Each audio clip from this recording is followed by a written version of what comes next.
there really is only one choice right now for people who are part of the current law, the Affordable Care Act. In Northern Illinois, it's only one insurance company, and Blue Cross Blue Shield is a strong company, but it's not accepted everywhere. That's a real problem. I think we do need to get back to having choices where people can have real choices of different insurance companies to fit their needs, with the clear understanding too of having that type of catastrophic coverage if something were to happen, something tragic of an illness that was unforeseen. It's something that I've been supportive of when I was in the state legislature, have continued to be supportive of serving in Congress, that we need to make sure that any transition protects pre-existing conditions and allows young people to stay on parents' insurance until they get work. And so we're going to continue to work on this. We're not there yet. It's frustrating to me that so oftentimes there really is just one choice. And one choice for insurance, and oftentimes with that one choice, there's no choice to be able to go to the hospital that you want to go to or the doctor that you want to go to. And we've seen premiums continue to go up and deductible out-of-pocket costs continue to go up where the choices are going down. So what we've got to do is, again, build back a marketplace where there's a dozen or a couple dozen health insurance companies, like we have car insurance companies, where you can shop around and figure out which one fits best for you, fits best for your family, fits best for your future. That's how it ought to be with health insurance, and we don't have that right now. So I'm going to continue to work towards this and fight for it. We've taken, I think, had some good discussions, but no real progress that we need to have to bring real relief to families throughout the 14th District and other places, so that they know that they can still have the best healthcare, but also to make sure that it's something they can afford. One last thing I'll say on that is with prescription drugs, I think is the other part of it, where we need much more clarity of why it's so much more expensive to buy the exact same drug here than if you were someplace else. It's a place where I agree with an unlikely pair. Senator Durbin, our senator, and President Trump both have been outspoken of saying this is unacceptable. We've got to bring, we need to know why we are being charged so much more than every other country for the exact same prescription, and that's got to stop. It ought not be, especially for our seniors who are being forced to pick if they're going to pay for their prescription or pay for groceries. We still hear of that happening far too often, and anytime it happens, it's unacceptable. What about pre-existing conditions? But what about the policy that the family chooses that doesn't cover their illness? Are there some strategies that they might pursue for Well, that? I mean, there's certainly, someone mentioned what about pre-existing conditions, and I think with this as well, I mentioned, you know, that I think there can be a requirement where there is some sort of catastrophic coverage, where if the unexpected happens, that you are covered, and that could be required in any policy that be put out there. I also think we can put in, it wouldn't be cheap, but I think it is something that we can do, and it's something I would support, of making sure that there is a smooth transition, and as you move into new policies, pre-existing conditions that you have would be continued to be covered, and that you would not ever be able to be kicked off of insurance because of a pre-existing condition or a health concern that you've got. I absolutely believe we can get that done while still having the opportunity where it wouldn't have to be just one insurance that everybody has to have, no matter their age or situation. I think there ought to be some flexibility there, but still have that that line that says you have to make sure that there is coverage for pre-existing conditions, protection for some sort of catastrophic, unforeseen situation. No family ought to go bankrupt because of a health problem in their family. We seniors need you to protect Medicare and Social Security, not cut or privatize these programs. What are you willing to commit to in order to protect these programs?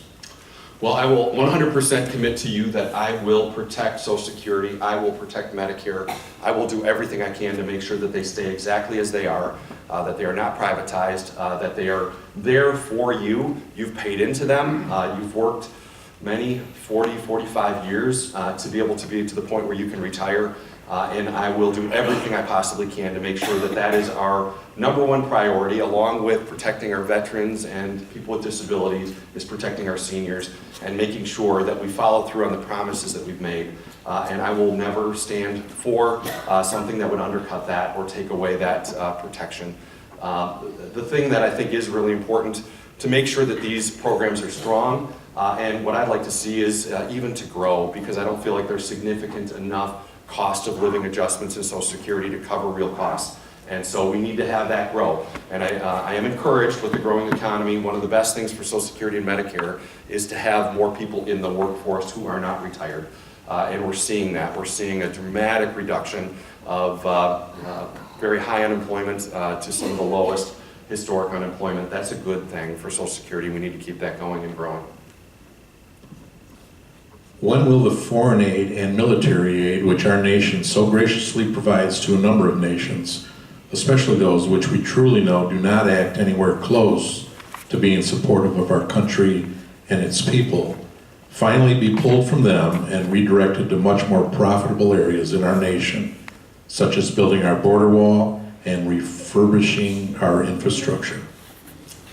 Well, it's something we do struggle with, of foreign aid, and I struggle with it as well, where it is hard to justify sometimes money that is spent when we know that money is turned around and used against us. And I think there has to be more accountability if money is used, that we have a way to guarantee that that money is actually being used to help people and to help people in these areas that are struggling. I do connect quite often with leaders in our State Department, and I've got a good friend who's head of the World Food Program, and I see the difference that these programs make in areas of danger, that terrorist groups and other groups are literally ready to jump in if we pull out. If we pull out from having food programs, there are terrorist groups, there's other groups that are more than willing to step in and provide money or food with that hook that people have to join that terrorist group. So as sometimes difficult when you see the line item for foreign aid, feeling like, wow, we could use that in so many other ways.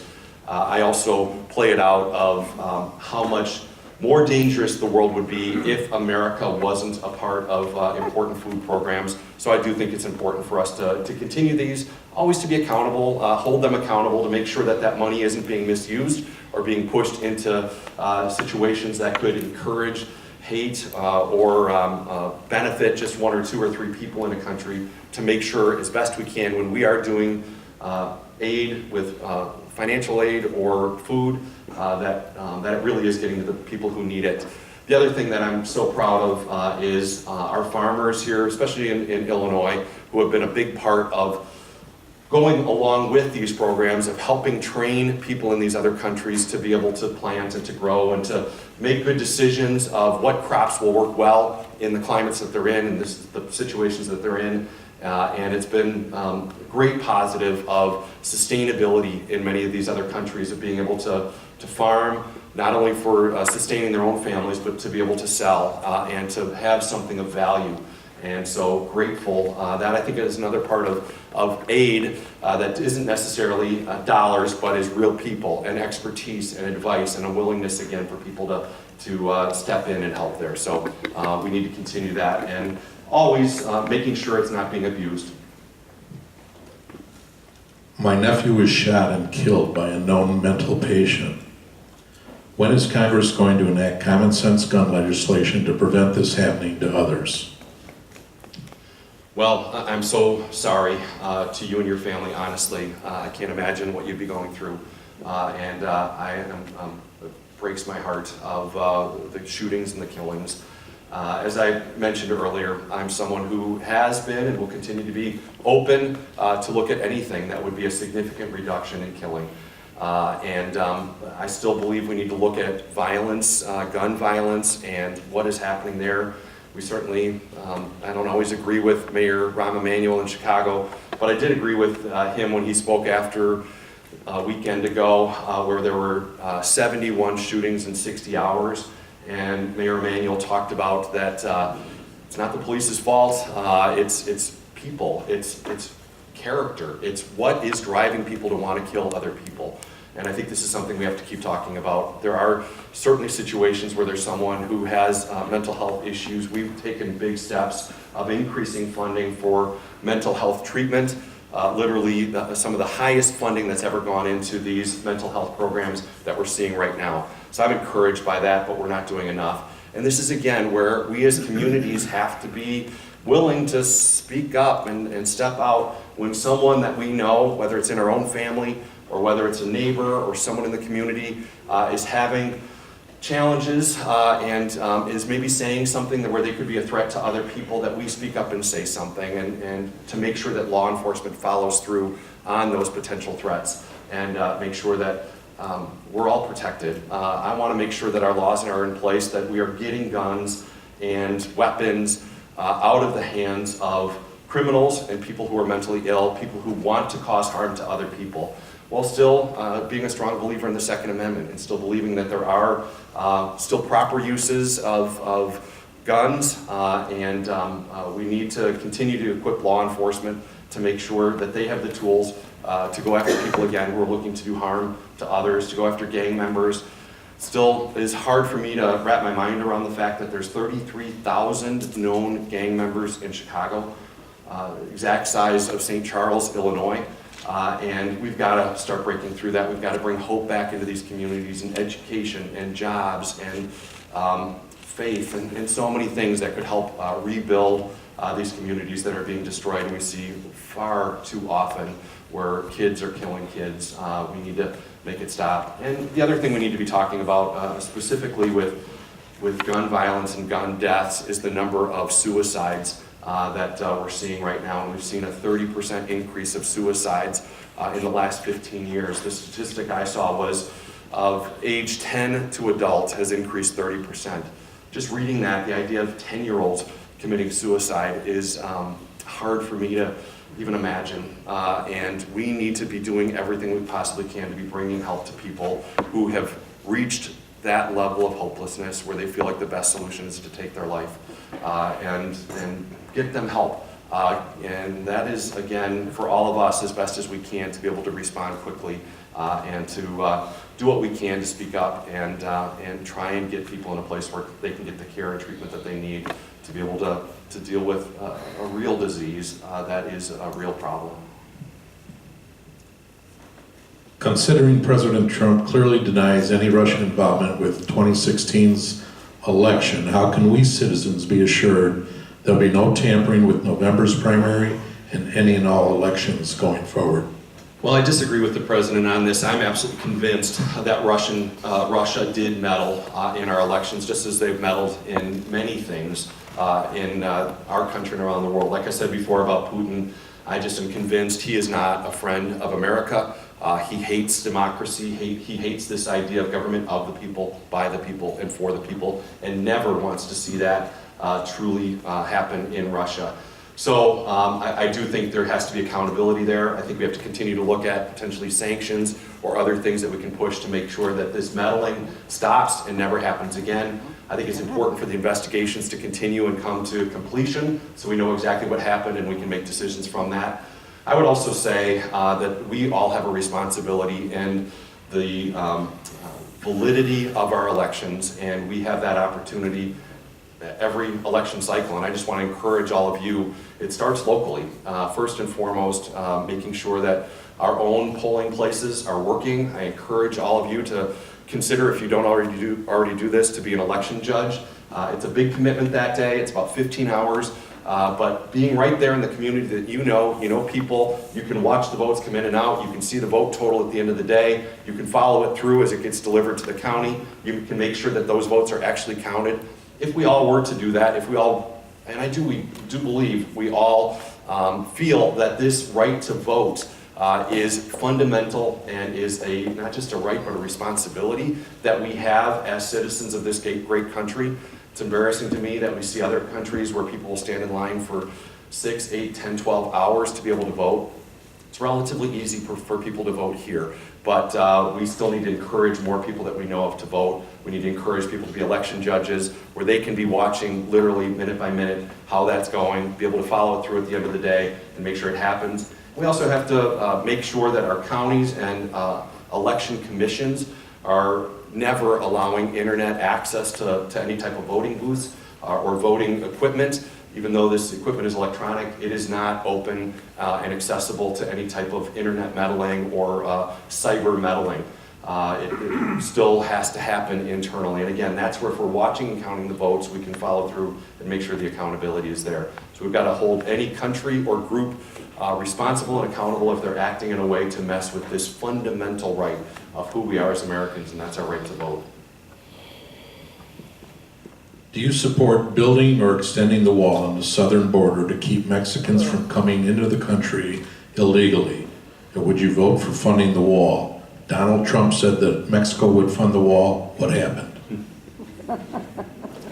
Well, I don't think it makes sense to have a wall, some have said, from sea to shining sea. I don't think that makes sense, but I do think it makes sense for us to have better border control, to know who's coming in and out, to recognize that there are some places, relatively short periods of places, where it does make sense to have a wall. There's other places where it makes sense to have other types of protection to make sure that people are coming across illegally, whether they were trying to come to live here, whether they're coming to deliver things illegally. We do need to know who's coming in and out. We also have to do better of our airports and our ports and other points of access. So I would support funding to make sure that our borders are secure and that we do that in a way that is most cost effective as possible. At the same time, I really do think it's important for us to clean up an immigration process that just does not work very well. It is far too lengthy, the time it takes for someone to get an answer back of whether they can become a citizen in this country. It ought not take 6, 8, 10, 12 years to be able to hear back. We ought to be able to clean up the bureaucracy of that, to be able to get real answers back. If we have to do background checks or other things, to do that more quickly and to get responses back. So this is one of those things where I think it makes sense for us to fix some of our immigration policy. I've been someone who's been very supportive of DACA. I voted again for this when I was out there a few weeks ago, of saying that these are incredible young people. I meet with DACA qualifiers and recipients almost every week I'm back, and these are amazing young people who, quite honestly, many of them didn't realize they didn't have documentation and were always raised thinking that they were Americans. So many of these young people have excelled in school, served in the military, done everything right, not gotten in trouble with the law. And I believe they ought to be able to stay here with no threat of being deported if they meet those qualifications, the DACA qualifications. And I think also we ought to have a process where they can stay here and continue to go through that citizenship process, however long that takes. My hope is, again, that we clean that up, that it doesn't have to take so long for us to do it. So along with supporting border security, I would support cleaning up immigration, and I would also support cleaning up our visa programs. I think it's about 30% or more of people who are here illegally came legally, but overstayed their visa. We need to do a better job of communicating, staying in touch with people, letting them know when their visa is going to be expiring, and making sure that they know it's time for them to get ready to go or to reapply for an extension. I also think we have to have an ongoing part of this debate is people who did come here legally under visas and had children who were born here are kind of falling through the cracks, and we need to address that. It's really unfortunate there again, people who their whole lives have been raised here and yet they don't have proper documentation themselves. So a lot of challenges ahead. I don't think this ought to be a completely partisan issue. I think this should be something we can come together to solve, recognizing we always have been, I believe we always will be, an immigrant nation. But you did say you are against building the wall? No, I didn't say that. I said I'm for parts of the wall, but not sea to sea. So I'm for strengthening our borders. After having done these town halls, are there any issues or concerns of your constituents that surprised you? Number one. Are there any that you feel you are not addressing adequately, and any that you think you are? Wow, that's a great question. I'll be honest with you, I've been pleasantly surprised that they've been difficult, they've been hard. This is something we struggled with. Is this something we ought to do? Is this something that would be too difficult on communities and other things? And so I've been pleasantly surprised at how civil things have been. Very clear that a lot of people strongly disagree with me and my policy, but I have never felt any kind of physical threat or anything like that, or even beyond that. I mean, I feel like there has been positive give and take, and so I've been pleasantly surprised by that, and I'm talking to colleagues saying, I think this is important for us to be able to do this, and there are places that aren't, congressional districts that aren't having a chance to be able to talk like this, and I hope we'll be able to continue, however long I have the chance to serve, of being able to have conversations and talk. So I've been surprised by that. Some of the issues, it's interesting how each town hall that we've done has taken maybe a little different focus. I don't think that's planned, but I think it just kind of happens that way. One of the things that hasn't maybe been talked as much about across the board is the opioid epidemic that is killing so many people. 72,000 lives were lost because of heroin, opioid, and fentanyl overdoses just in 2017. That exceeds the number of total American deaths in Vietnam. In 1 year, we've lost more people in America to these overdoses. And I just think we need to be talking more, we need to be doing more. We have done some significant steps in Congress of increasing funding for access to treatment, recognizing that this is unlike any other addiction to try and get a handle on, that it is difficult, it takes a long time, it's expensive, but the consequences of lives that are lost are so much beyond that. And so we need to continue to do more, bringing people together, bringing law enforcement, first responders, bringing medical community, bringing educators, bringing great care providers, oftentimes nonprofits that are doing this work of helping people get the help they need to get a hold of this sickness, this disease, this illness of drug addiction. I do want to give a shout out again to the chief and to our first responders who have done phenomenal work, where every single first responder has access to naloxone or Narcan. I think you all still do as well, and I think our police all do. This is life-saving, a life-saving drug that if someone is overdosing and if we can get to them quickly enough, we can give them another chance. They're not out of the weeds. There's still going to be a lot of challenges ahead to try and get a handle on this addiction. But if they have died, obviously there's no opportunity for them to recover. And so we need to recognize this. It's one of those things, again, that I would say if you have anybody in your family, if you have anybody in your neighborhood that you know maybe is struggling with this drug addiction, I would just encourage you. There's an open prescription available where anybody can go to a pharmacist and purchase Narcan or naloxone to have at your home. And literally, it could save a life of someone that you love and give them one more chance at life. So this is one of these things that we've heard some about, but there's more we need to be doing. 72,000 people dying in 1 year.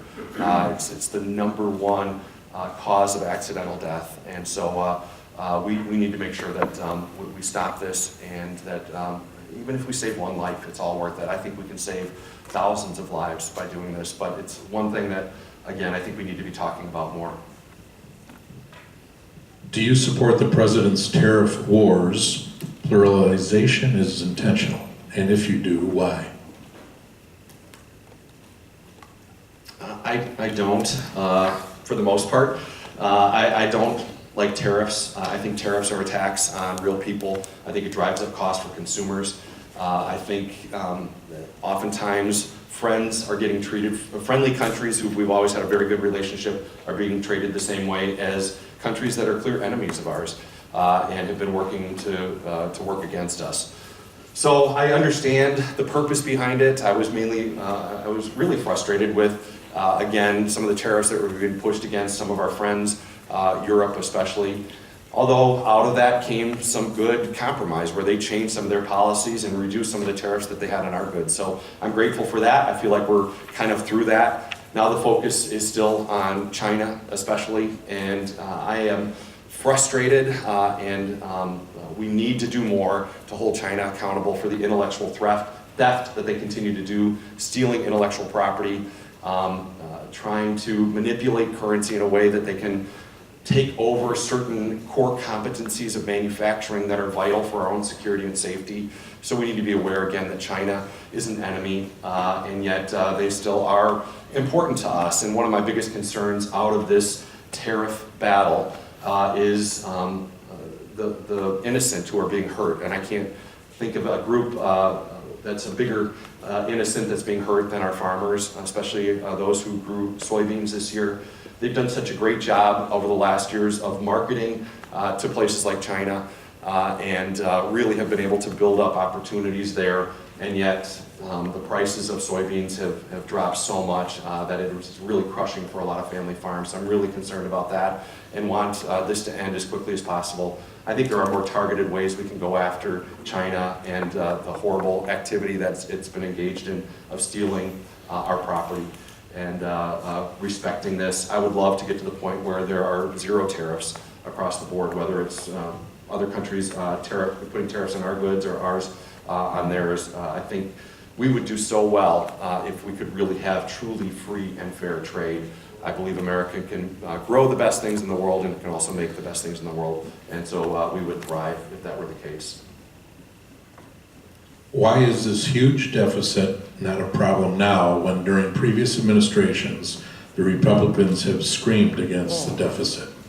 It's still a huge problem to me, and the debt, almost $22 trillion of debt, is still a very significant problem, and I'm really concerned of the impact that can have on our future. There's two things we have to do to get our deficit under control. That's the first thing you do, and then you start paying down the debt. One is to start living within our means, to stop spending money we don't have.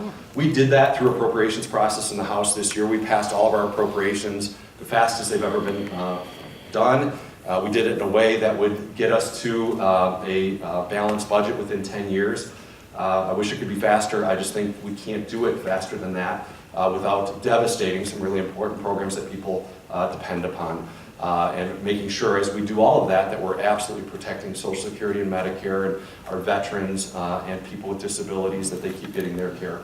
So we've got to have responsible budgeting. Something I've supported since I've been in Congress is the idea of no budget, no pay, that if we're not passing a budget, our pay ought to be withheld until we pass a budget. I think that's a vital tool for our constituents to be able to use to see, are we doing what we said we're going to do? And then to have real appropriations. Again, we did this in the House. The Senate hasn't done it. They did one appropriations package, but they haven't done the rest. So that's a part of it. The other part of it is to have a growing economy. Growing GDP is something that is really beneficial, certainly to families and to lives, but it's also good for our economic future and revenue that comes into government. And so as the economy is growing, as we're seeing above 3% growth and below 4% unemployment, that is something that's very good to help us towards that place where we no longer have a deficit and can start paying down the debt. And maybe the last question here. In 2016, there were 6 million more votes for Democratic candidates than Republican. For the Senate, 3 million for the House, and 3 million for the President. Republicans control all three of these. Is the U.S. becoming a minoritarian government ruled by a minority? I don't believe it is. I mean, I think if you just took votes out of big cities, maybe, if we just were counting the votes out of big cities, but I think, again, if you look across America, and it was one of the things that I believe our founders were right on. There was a big struggle over the compromise of the Electoral College, of recognizing that it's not just majority vote, but it's that we're making sure that every state, even the small ones, have a voice and have a say in who national leaders are going to be. So it's a situation where some people say this is a good situation, it's a bad situation. The reality is every time when someone files to run for national office, they know the rules. They know how the votes are going to be counted. I think we can have an ongoing discussion if we want to change from that. I do think it gives much more strength to certain areas, and it's more likely that we wouldn't all have the ability to hear from candidates who are running nationwide. The strategy would be find the biggest cities, and if you can win the biggest cities by the biggest plurality, it doesn't matter. You don't need anywhere else. And so I still think it works. It's frustrating, but I think it's something that allows us to have access to candidates who are running nationwide. I think we're always open to having these type of discussions of changing the Constitution. It'd be a significant discussion and not something that happened quickly, but certainly something we can keep looking at. And if there is a movement of people to make a change, that's the right place for it to start as a grassroots movement. With that, thank you. You all have been so gracious of being here. I'll stick around. My staff will stick around. Chief Riddle, you're awesome. Thank you so much. Your folks are amazing. We are so grateful to all of you for your commitment to keeping us safe. And we just want to thank you, too, for sharing this beautiful facility. Thank you again for this privilege of being able to meet together. It is one more way that we want to hear from you. And so if there is anything else we can follow up with, a challenge that you're facing, anything else that your family or people that you know are going through, whether it's a veteran, whether it's dealing with the IRS or an immigration issue, please talk to us. We've got some amazing, great people who love to help cut through red tape of government to find solutions for folks. So with that, hope you have a great day and look forward to being of any help if we can. Thank you so much.